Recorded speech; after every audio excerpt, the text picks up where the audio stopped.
কি অবস্থা সবার? আজকে আমি তোমাদেরকে কণিকের পরাবৃত্তের একটি দারুণ শর্টকাট নিয়ে আলোচনা করব।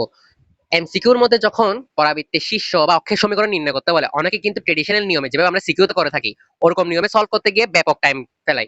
কিন্তু আজকে আমি তোমাকে এমন একটা ট্রিক শিখাবো যেটার মাধ্যমে তুমি মাত্র 5 সেকেন্ডে কি যে কোনো পরাবৃত্তের শীর্ষ এবং অক্ষের সমীকরণ নির্ণয় করতে পারবা। তো বেশি কথা পারবো না, আমি সোজা মূল ভিডিওতে চলে যাবো। দেখো, এটা একটা পরাবৃত্তের সমীকরণ। তো এরকম সমীকরণ অনেকে কি করে, আদর্শ ফরম্যাটে নিয়ে আসো, কিন্তু আদর্শ ফরম্যাটে নাই নো। তুমি সলভ করতে আর কেমনে সলভ করবা দেখো, আমি তোমাকে দেখাই। আচ্ছা, এখানে আমি একটা জিনিস লিখতে ভুলে গেছি, ইকুয়ালস টু 0। হ্যাঁ, তোমার একটা জিনিস মাইন্ডে রাখতে হবে, যার বর্গ তার সাপেক্ষে অন্তরীকরণ, যার বর্গ তার সাপেক্ষে অন্তরীকরণ। তো এই কথাটার মানে কি, এখানে বর্গকার আছে, দেখো এখানে বর্গকার আছে, এখানে বর্গ আছে এস স্কয়ারের।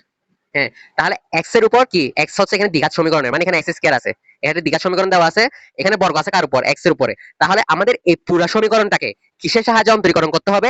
এক্স এর সাপেক্ষে অন্তরীকরণ করতে হবে। কিসের সাপেক্ষে? এক্স এর সাপেক্ষে আমাদের অন্তরীকরণ করতে হবে। তো আমরা কিভাবে এই জিনিসটা করব দেখো।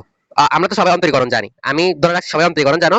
তো আমি যদি এখানে এক্স এর সাপেক্ষে অন্তরীকরণ করি, এক্স স্কয়ার অন্তরীকরণ সমান কত, 2x। এটার অন্তরীকরণ সমান কত, -10। এক্স এর সাপেক্ষে 5y এর অন্তরীকরণ সমান কত? এখানে এক্স এর সাপেক্ষে ওয়াই এর অন্তরীকরণ 0 হবে। কেন 0 হবে? কারণ এখানে ওয়াইটা কি ধ্রুবক পদ হিসেবে চিন্তা করা হয়, তাহলে এটা কি হবে, 0 হবে। তো 2x - 10y, এখান থেকে আমি কি 2 কমন নিতে পারি? হ্যাঁ, কমন নিতে পারি, আমি কমন নিয়ে ফেলি একেবারে। 2 কমন নিয়ে x - 5 = 0। সুতরাং x - 5 = 0। এখানে যে তোমরা যে জিনিসটা দেখতেছো, এটা এটাকে কি বলা হয়? এটাকে বলা হয় অক্ষের সমীকরণ। এটা কি পরাবৃত্তের, এটা কি পরাবৃত্তের অক্ষের সমীকরণ বলা হয়। পরাবৃত্তের অক্ষের সমীকরণ, অক্ষের সমীকরণ। আচ্ছা, আমরা কি শীর্ষবিন্দু নির্ণয় করতে দেখি, শীর্ষবিন্দুটা নির্ণয় করি। দেখো এখানে একটা কোশ্চেন লেখা আছে, এটা ডিউতে আসছে। তো ডিউর একটা কোশ্চেন আমরা এখন সলভ করে যাব। এখানে কি বলেছে, এখানে একটা দ্বিঘাত সমীকরণ দেওয়া আছে, y² + 4x + 2y - 8 এই পরাবৃত্তের শীর্ষবিন্দু কি হবে? আমরা এখানে শীর্ষবিন্দু কেমনে নির্ণয় করব দেখো।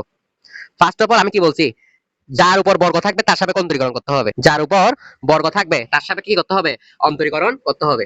তো দেখো এখানে বর্গ কার উপর আছে, y² এর উপর বর্গ আছে, y² এর উপরে বর্গ আছে। তো আমি এখন এখানে y² এর সমীকরণটা লিখি, এটার অন্তরীকরণ করব। y² + 4x + 2y - 8, তাহলে আমরা কি y এর সাপেক্ষে অন্তরীকরণ করতে হবে। তাহলে y² এর অন্তরীকরণ কত হবে, 2y + 4x, এখানে কি x চলক। তো y এর সাপেক্ষে যেটা আমি অন্তরীকরণ করতেছি, এখানে x টা কি ধ্রুবক পদ হবে, তাহলে এটা কি হবে, 0 হবে।